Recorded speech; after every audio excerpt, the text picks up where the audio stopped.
Supreme court के मुख्य न्यायाधीश डी.वाई. चंद्रचूड़ और सुप्रीम कोर्ट इन दिनों पूरे रंग में है।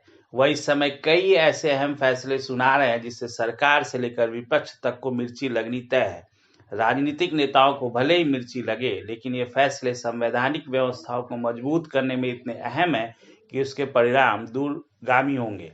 उनकी अध्यक्षता वाली बेंच ने जिस तरह सोमवार को कैश फॉर वोट में सुप्रीम कोर्ट के अपने ही 35 साल पुराने फैसले को पलटा है, उससे भारत में सांसद विधायकों द्वारा अपने को विशेषाधिकार प्राप्त या आम भाषा में कहें वीवीआईपी होने का दम भी टूटेगा, क्योंकि इन माननीयों को लगता था कि विशेषाधिकार मिलने से वह घूस भी लेकर सवाल पूछ सकते हैं, लेकिन अब सांसदों विधायकों का यह गुरूर टूट जाएगा।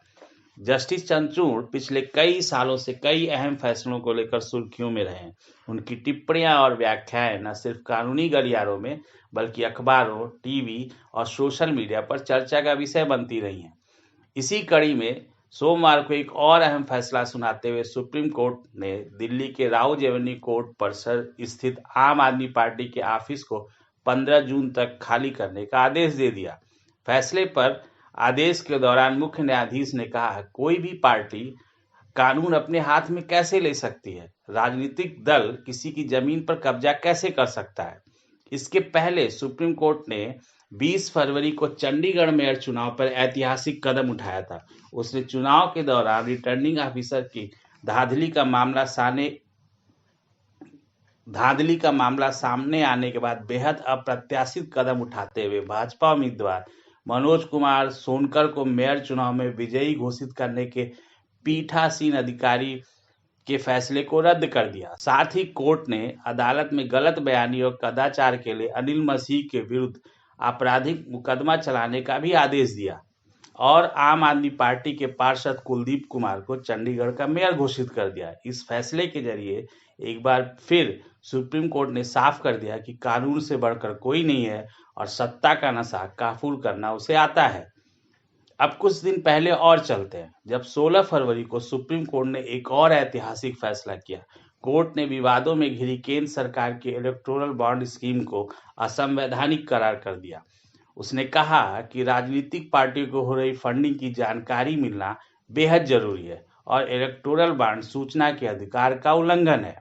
इसी तरह सुप्रीम कोर्ट ने दिसंबर 2023 में जस्टिस डी.वाई. चंद्रचूड़ की अध्यक्षता में सर्वसम्मति से जम्मू कश्मीर को विशेष राज्य का दर्जा देने वाले अनुच्छेद 370 को हटाना वैध माना था। सर्वोच्च न्यायालय ने फैसले में कहा था कि 370 एक अस्थायी प्रावधान था और राष्ट्रपति के पास इसे हटाने की शक्ति थी।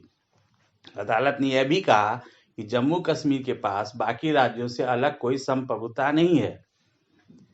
इन फैसलों के अलावा भी जस्टिस चंद्रचूड़ कई अहम फैसलों के गवाह रहे हैं।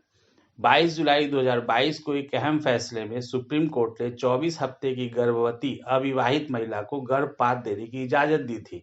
कोर्ट ने अपने आदेश में कहा था कि बच्चे को जन्म देने या न देने की मर्जी महिला को संविधान के अनुच्छेद 21 के तहत मिले निजी स्वतंत्रता के अधिकार का हिस्सा है। इसी तरह 6 सितंबर 2018 को सुप्रीम कोर्ट ने समलैंगिकता को अपराध की श्रेणी से हटा दिया था।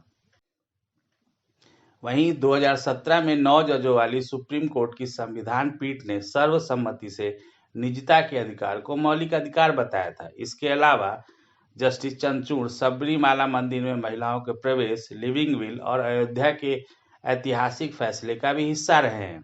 मुख्य न्यायाधीश चंद्रचूड़ और उनके सहयोगी न्यायाधीश जिस तरह फैसले दे रहे हैं, उससे एक बार फिर आम आदमी का सुप्रीम कोर्ट पर भरोसा और मजबूत हुआ है और शायद इसी भरोसे का परिणाम है कि आज भी इसीलिए लोग किसी भी विवाद पर यह कहते हैं कि मैं आपसे कोर्ट में मिलूंगा।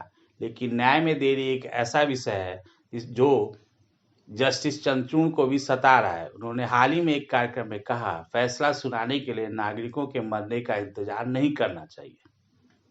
देखते रहिए इंडिया अड्डा।